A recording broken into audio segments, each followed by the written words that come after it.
1 Bolivian. That's the purple line for the cable car. We are now going to explore the city using the cable car system in La Paz City. This actually reminds us of Medellin. So this is going to be a unique way of learning more of this city from seeing it up above. So join us as we get to know more La Paz.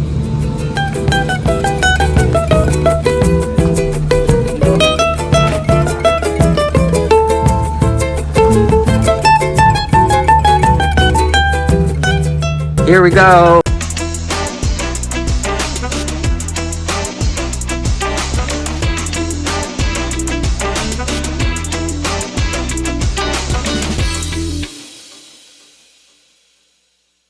The cable car system in La Paz is called Mi Teleférico.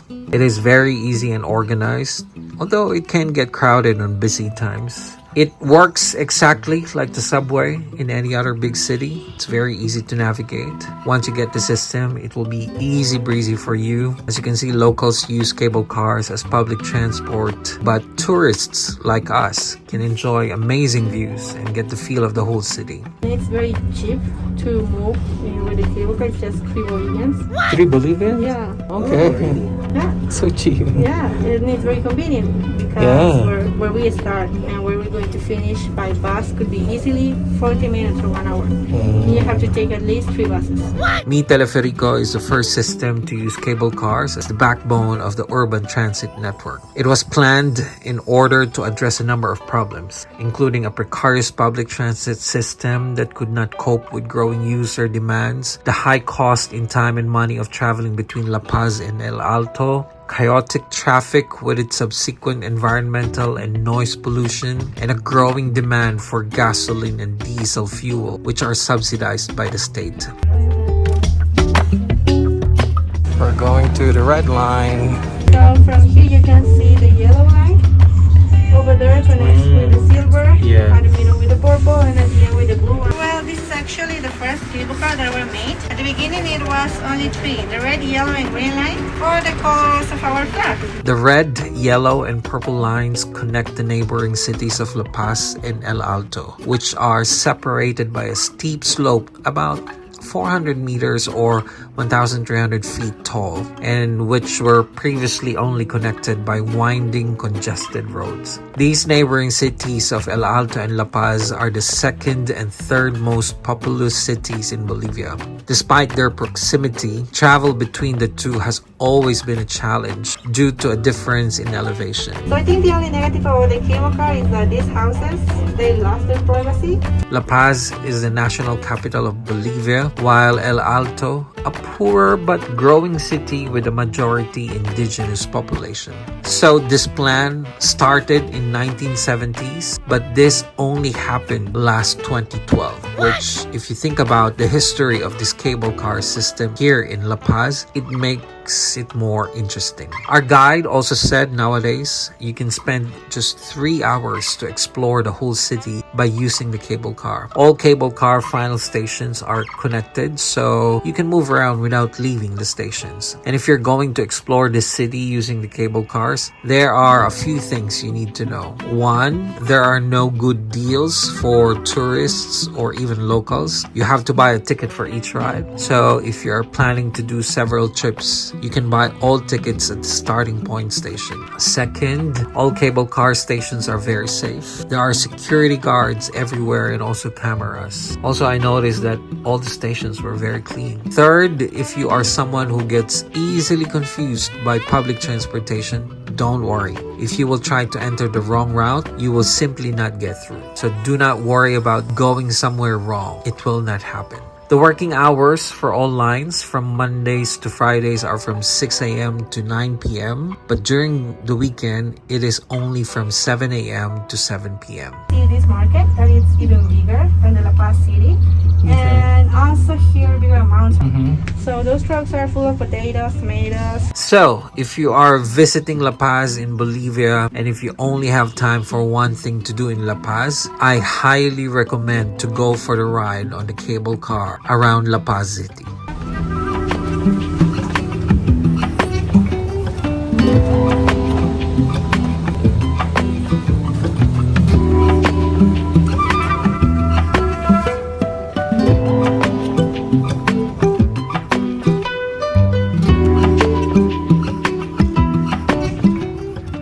Bolivia, specifically La Paz, is quite interesting. We're now in El Alto. We came from La Paz. This is another city in Bolivia, one of the highest areas of Bolivia. Interesting how they set up the cable car system. It's very cheap and it's all connected. They don't have a metro rail system, but they have the cable car system. That's their mass transport system here in Bolivia. Very crowded city. There's a lot of houses. The bus station. The stadium is over there. The mountain, the Yamani, as I told you. It's a volcano? Yeah. It's not active, I hope so. Oh, it's not. People can hike there? No. No, not allowed. Okay.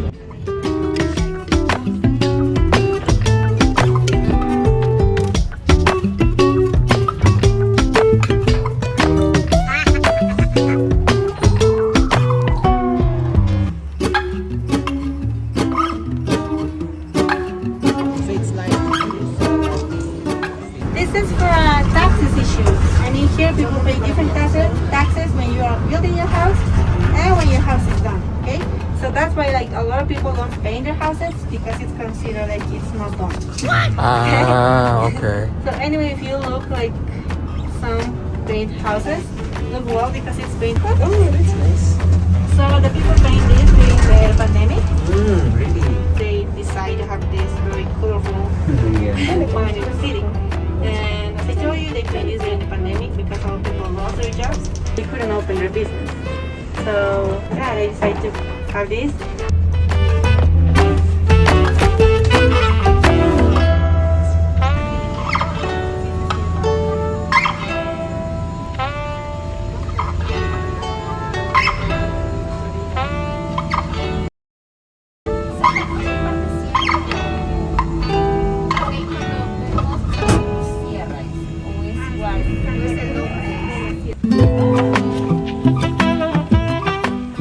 We're taking the orange line this time. This is the 4th line we're taking.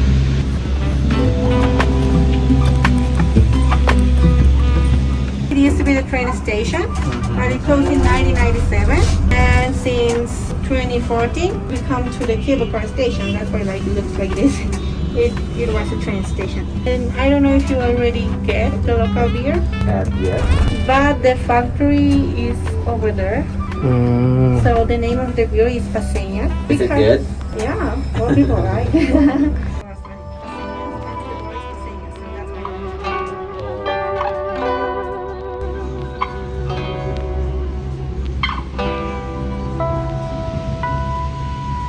Los precios y sabores, 5 el más pequeño y tequila si quieres. Is this like an ice cream or? For us it's ice cream. Okay. Yes. Just miracle. Uno de maracuyá, 5, 7. 5. Uno de 5 de maracuyá. May dos din. Yan. Dos. 3, 4, 5. ¿Una de canela de 5? Si quieren pueden mezclar ambos en un jugo. Una de 5 de los dos también, por favor. Try it. Maracuya or passion fruit. Let's try it. Está bien, no se preocupen. Yo quiero una de canela. It tastes like the frozen maracuya. Maracuya fever.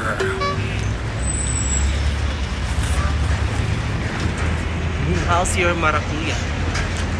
Love it.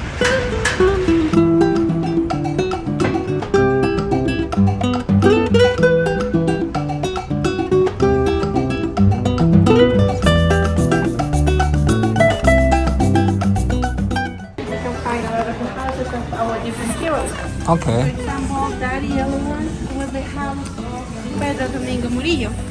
He was the one who started revolution here in the past. Yes. Spanish people. Yes. Yeah, so that's why also our main square is in honor to him. Murillo Okay. Square in honor to Pedro Domingo Murillo. Nowadays, actually, it's a museum. So with the time, all of these houses were empty. So that's why the government came over here and turned a lot of them into museums. So here we have the Museum of Mi Murillo. There is a museum of our national instruments. There are others dedicated to the war that we had against Chile. In that war, we lost our access to the sea. But not a lot of people like to go to the museum, so that's why also some of them turned into their government rents some of them for offices. So like this street is full of museums and some offices. Okay. And this is the art gallery of one of the most important painters here in Bolivia. He's Roberto Mamani, and he was involved in this new architecture style in the Alto city. And as can you see, like it's like the styles. He used a lot of strong colors. And now we're going to the main square.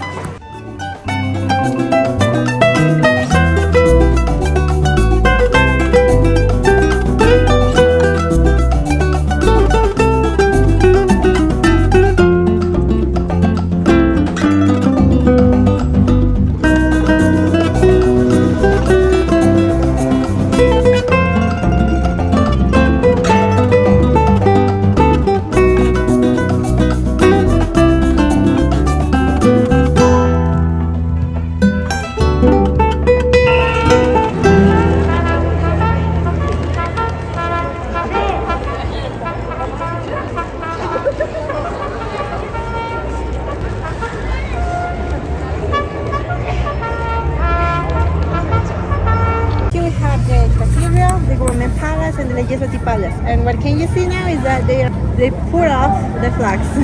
Oh, okay. That's why they are hanging the flags. I see. Okay, so it was like the flag of Bolivia, that very colorful with the kind of squares. Yeah. It's the Huipala, it's a very important flag.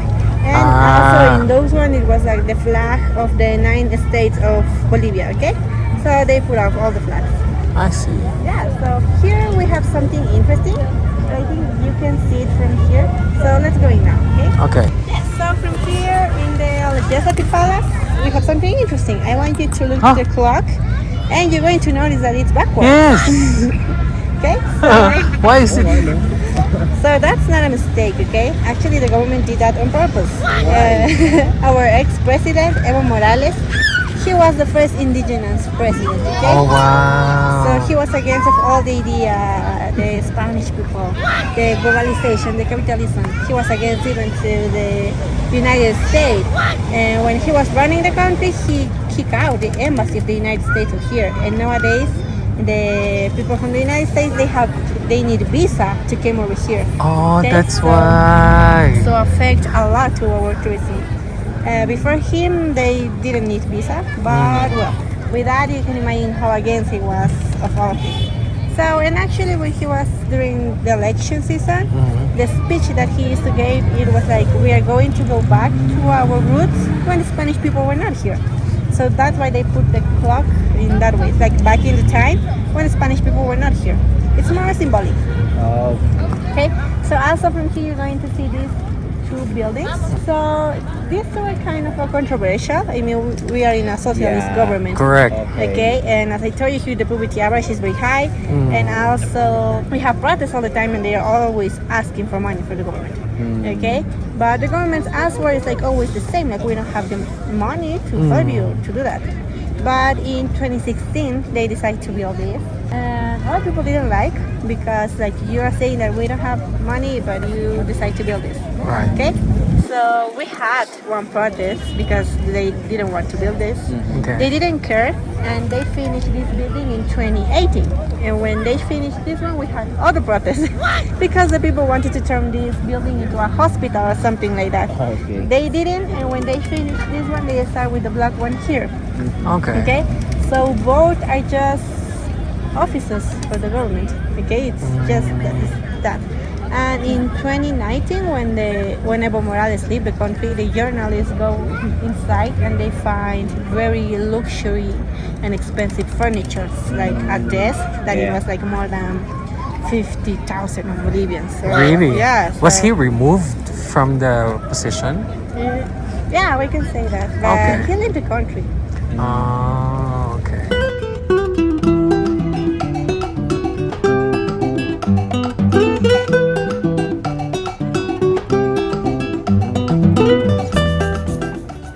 Actually, before Evo Morales, here the population, they were very racist. It was very strange. It was difficult to see here in the main square the chalitas. Okay, yeah, so it's like, what are you doing here? Okay, Not allowed. You should be in the Alta city. Okay? Oh. So that was like the mind of a lot of people before Evo Morales. So he helped a lot on this. So that's why, like, he said, like, the racist ends here because now I'm the president. And well, before Bolivia used to have more than 36 different native languages. Nowadays only 3 are like keeping surviving. That are the Aymara, Quechua, and Guarani. But anyway, the average of people who speak these native languages is very low. So they're also getting lost. Okay? So that's why the government, they've been working to try to keep these native languages. By, as I show you in the cable car, they're putting some signs in Spanish and Aymara language. So in every public building, they're putting that, like Spanish and Aymara language. And also in the schools, they used to teach English. Nowadays they teach English, but also Aymara or Quechua. They can choose which one they want to learn. And also, if you want to work for the government, it's a requirement. You must need to know a native language, or you can work for the government. Okay? So those are some ways that the government been doing, and I think it's working because nowadays there are some institutes or schools that teach you a native language. I have some friends that are learning a native language. Okay, so yeah, it's working.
¿Aquí me esperan o quieren pasar la noche? Oh, they have upstairs. They have cake. Look, ganda.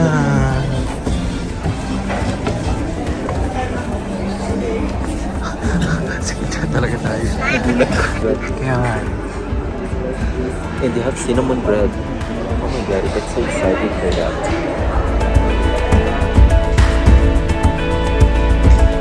So we're back here in our area and we asked the taxi driver to drop us off at Plaza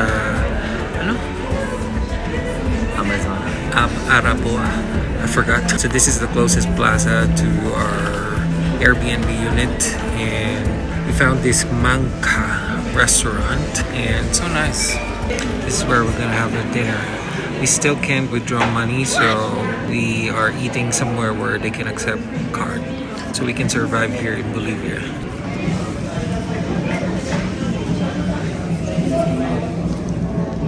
Can you try this? I don't know what this is.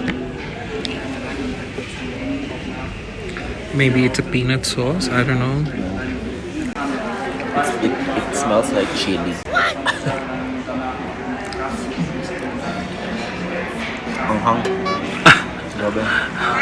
It's like chili paste.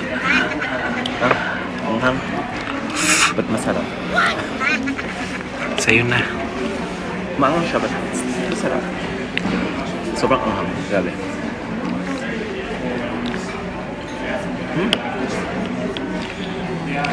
May taste siya na something. Masarap. Masarap din yung bread niya. Yung siguro nagpapasarap yung bread. So good.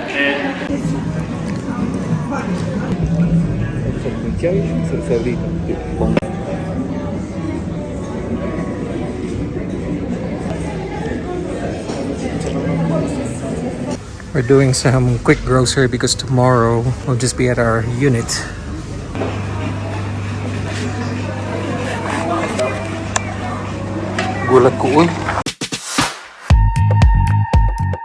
So we got here now in Uni.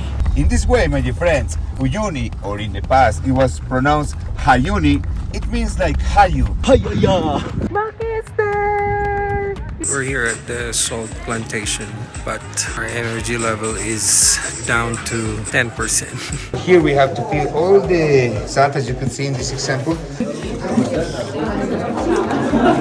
This is part of the salt.